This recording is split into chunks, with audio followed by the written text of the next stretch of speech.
नमस्कार दोस्तों। इस पृथ्वी पर रहने वाले प्रत्येक प्राणी का कभी न कभी कोई ना कोई शोषण जरूर किया रहता है। आज का टॉपिक है शोषण से ही संबंधित।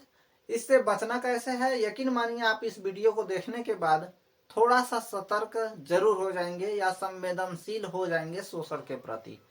यह प्रेरित है जीएस के 4th नंबर पेपर से, जो कि एथिक्स के नाम से आता है, नैतिक शास्त्र। ठीक है, एथिक्स। तो शोषण के दो आयाम हैं। एक, जिसका शोषण करना है उस व्यक्ति को डरा धमका दीजिए या लालचवश उसका शोषण कर लीजिए। दूसरा आयाम है कि जिसका शोषण करना है उस व्यक्ति को एहसास भी नहीं होने देना कि उसका शोषण हो रहा है। ठीक, उसके माइंड में ऐसी विचारधारा ठोक दिया जाता है कि जो भी किया जा रहा है उसी के भलाई के लिए किया जा रहा है।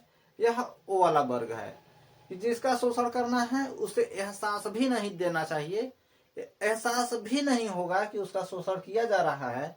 यह कैसे होगा कि किसी भी तरीके से ब्रेन वॉश करके या हिप्नोटाइज करके या कुछ भी करके उसके दिमाग में यह ठोक दीजिए कि जो भी हम प्रयास कर रहे हैं उसी के भलाई के लिए किया जा रहा है।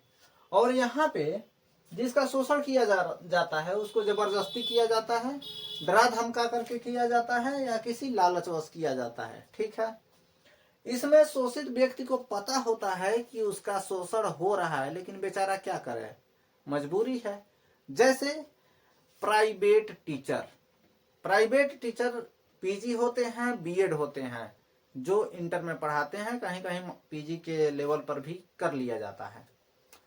बेचारा 7 से 8 घंटे लगातार पढ़ाता है, छुट्टी के नाम पर ठेंगा मिलता है और बदले में उसे महीने में 7,000 रुपया या 8,000 रुपया थमा दिया जाता है और उससे ऑफिस का वर्क भी कराया जाएगा और घंटी भी बच्चों को भी पढ़ाना है, 7 घंटी या 6 घंटी, और रजिस्टर का काम भी करना है। दूसरा चीज, जमींदारी प्रथा। पुराने समय में जमींदार लोग क्या करते थे, जबरदस्ती किसी किसान से अंगूठा लगवा लेते थे सारे जायदाद के कागजात पर और उसके पूरे जमीन का वारिस बन जाते थे और बदले में उसको थोड़े से अनाज और थोड़े से अन्य चीजें दे दिया जाता था। अपने खेतों में जबरदस्ती बेगारी करवाया जाता था, मजदूरी करवाया जाता था और उसके बदले में मजदूरी के तौर पर ठेंगा दिया जाता था। और इसमें है कि जिसका शोषण करना है उसे पता नहीं रहेगा उसका शोषण हो रहा है, उसको एहसास ही नहीं दिया जाता है कि उसका शोषण होने वाला है। जैसे मनरेगा के मजदूर, मनरेगा में चूंकि हर चीज डिजिटलीकरण हो गया है, डिजिटलीकरण के वजह से मनरेगा में शोषण कम हुआ है, लेकिन अभी भी है। चूंकि बायोमेट्रिक हो गया है, जो भी, जैसे मान लीजिए मैं प्रधान जी का चमचा हूं, प्रधान जी कह देंगे कि आके अपना फिंगर लगा दीजिएगा तो आपको इतना पैसा दिया जाएगा। फिंगर लग गया, 2500 कुछ रुपये मेरे खाते में आ गए और मैं वह पैसा निकाल करके जब ले जाऊंगा देने के लिए तो प्रधान जी क्या करेंगे, 500 धीरे से दे देंगे। तो मेरा शोषण हुआ, मेरे शोषण के माध्यम से 2200 या 2300 कुछ रुपया प्रधान जी को मिला है, हमको क्या मिला, 500 रुपया। उसके बाद किसी को बहला फुसला कर नौकरी के नाम पर ठगी करना। ठीक है, जिसको भी ठगा जाता है नौकरी के नाम पर, पहले उसके साथ विश्वास जमाया जाता है, फिर कहा जाता है कि इतने रुपया सैलरी मिलेगा, फला फला नेता से मेरा परिचय है, 1 मिनट में करवा देंगे और आपसे जो भी रकम रहेगा मांगेगा आप दे देंगे, जहां आप पैसा दिए वहां फंस जाएंगे। पैसा देने के बाद वह गिरगिट की तरह से रंग बदलते हैं सब। उसके बाद से जब तक पैसा नहीं दिए रहेंगे तब तक आपको बार बार फोन करके हाल चाल पूछेगा, कहीं मिल गए तो नाश्ता पानी करा देगा, कुछ कर देगा आपके साथ में। यानी कि आपको एहसास दिलाना है कि हम आपके साथ हैं, आपके साथ विश्वासघात नहीं करेंगे और हमेशा आपके साथ रहेंगे।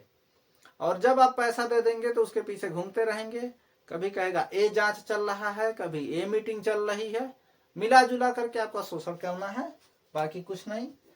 और ऐसे लोग बहुत मीठे वचन बोलते हैं, ऐसा लगता है कि इस धरती पे सभी लोग एक तरफ और इस दुनिया में वही आदमी आपके साथ है। आज के समय में जो व्यक्ति शोषण करता है वह शायद भूल जाता है कि सामने वाला का ब्रेन भी इतना डेवलप कर चुका है कि इसकी चालाकी उसके सामने पकड़ी जाती है। वह आदमी 10 बार किसी घटनाओं को अपने ब्रेन में रिवाइज करके सोच लेता है कि यह आदमी हमारे साथ कैसे शोषण करेगा, कहाँ शोषण करेगा। सिर्फ वह इसलिए नहीं बोलता है कि हमारे बीच के मधुर संबंध खराब हो जाएं। संबंध तो वैसे ही खराब होना होता है, क्योंकि जो आदमी शोषण करता है, शोषण करने के बाद वैसे ही अपना संबंध खराब कर लेगा ताकि आप उससे बार बार परेशान न कर सकें। लेकिन जो बात है शोषित व्यक्ति की, वह भी इतना चालाक हो चुका है, इतना मतलब सोचने की क्षमता उसके अंदर भी विकसित हो गई है कि यदि आप शोषण करने के विषय में सोचते हैं तो वह पकड़ लेगा। लेकिन सिर्फ इसलिए नहीं बोलता है कि हमारे बीच के जो संबंध है, मधुर संबंध है, वो खराब न हो जाए।